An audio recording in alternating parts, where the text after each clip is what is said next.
All right, I want to start out this segment by looking at the equity markets. Let's see what the Dow Jones Industrial Average is doing right now. Last time we checked, it was down about 500 points. Not far from it right now. We're down 493 on September futures at 30,506 right now. Also, last time we checked, we had the crude oil market going close to $2 lower. Well, now it's over $2 lower. We're down 264 on the August futures at 107.14. Now to the grains. Here we go. On the corn, we have September down 10 1/4 now at 653 3/4, and December down 11 cents as we get ready for the report release in about an hour and 45 minutes. Soybean trade, you have August down 13 3/4 at 1557 3/4. New crop November, it's down 20 3/4 cents right now. Well, with these quotes provided by Bar Chart, we check out Chicago wheat. September now down 6 cents on the day. We're at 9.24 per bushel. Kansas City wheat, September up a penny at 9.92 1/4. One of those rare plus signs today. In the spring wheat market in Minneapolis, September down 10 1/4 at 10.18 1/4. On the cotton market, the new crop December contract is down 76 points at 96.72 cents per pound.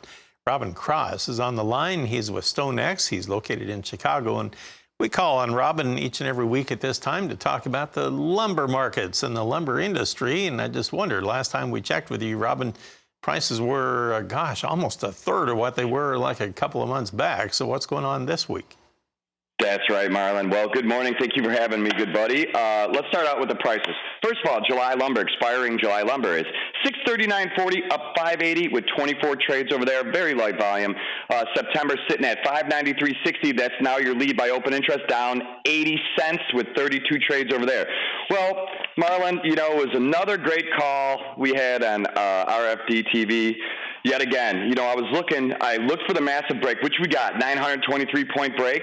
And I said, I felt like a bottom was close. And 2 weeks ago, we had that 517 swing low on this extremely oversold lumber market. And I figured, there was going to be a rally on the horizon. Like you said, there was an old-timer once taught me, he said, Rob, if you could buy anything a third of its value in commodities, you will almost guarantee to make money. And I truly believe that's true. 26 years I've watched that same thing happen over and over again, and lumber's no different from that. So after we made the 517 low, that very first week we made that low, we gained $64. So, it was good. It was just kind of really confirming that the bottom was in, not too bad. Well, then the next week after that, we just a modest $21 gain.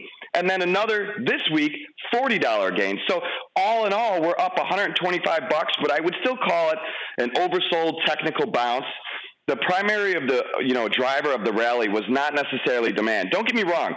There was some demand out there because guys have not bought literally 5-6 weeks, during this whole free fall. So of course you were going to get some demand, especially some pre-holiday demand. But in Canada, they're off tomorrow for Canada Day, which is July 1st, and then they're also off for 4th of July. So guys are really gearing up for a 4-day weekend.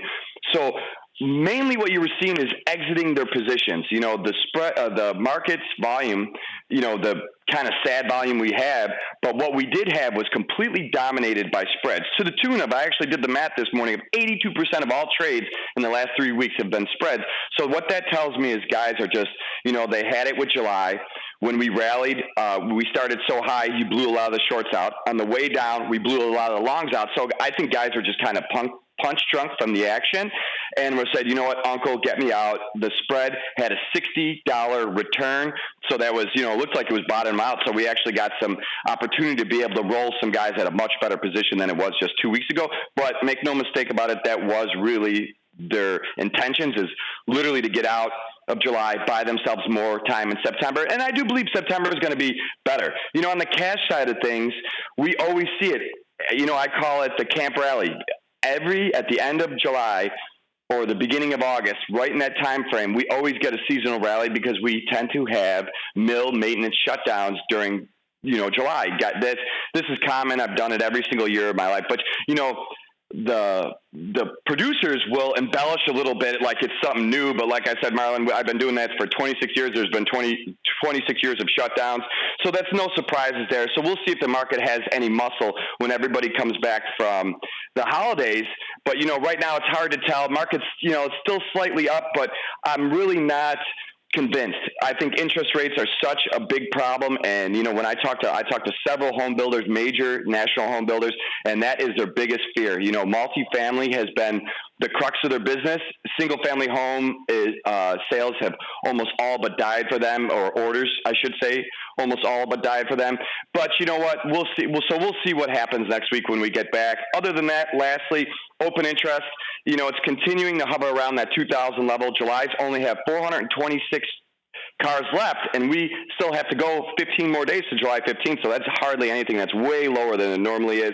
September is your lead with 1,680, up 124 for a grand total of 2,443. Marlon, that's the flattest open interest you and I have seen literally for a whole year. We've been from 2,000 to 2,500 this whole year. It's not good. At least it's stable, but it's not good considering that's a very low number. And that's about it. Other than that, have a wonderful 4th of July. Be safe. Don't blow any fingers off, and enjoy. Celebrate America. Well, thank you very much. And I echo that sentiment. Thank you for joining us, and be safe out there. I appreciate that. I know you're going to be busy doing some other things. So we look forward to next week. Robin Cross of StoneX in Chicago.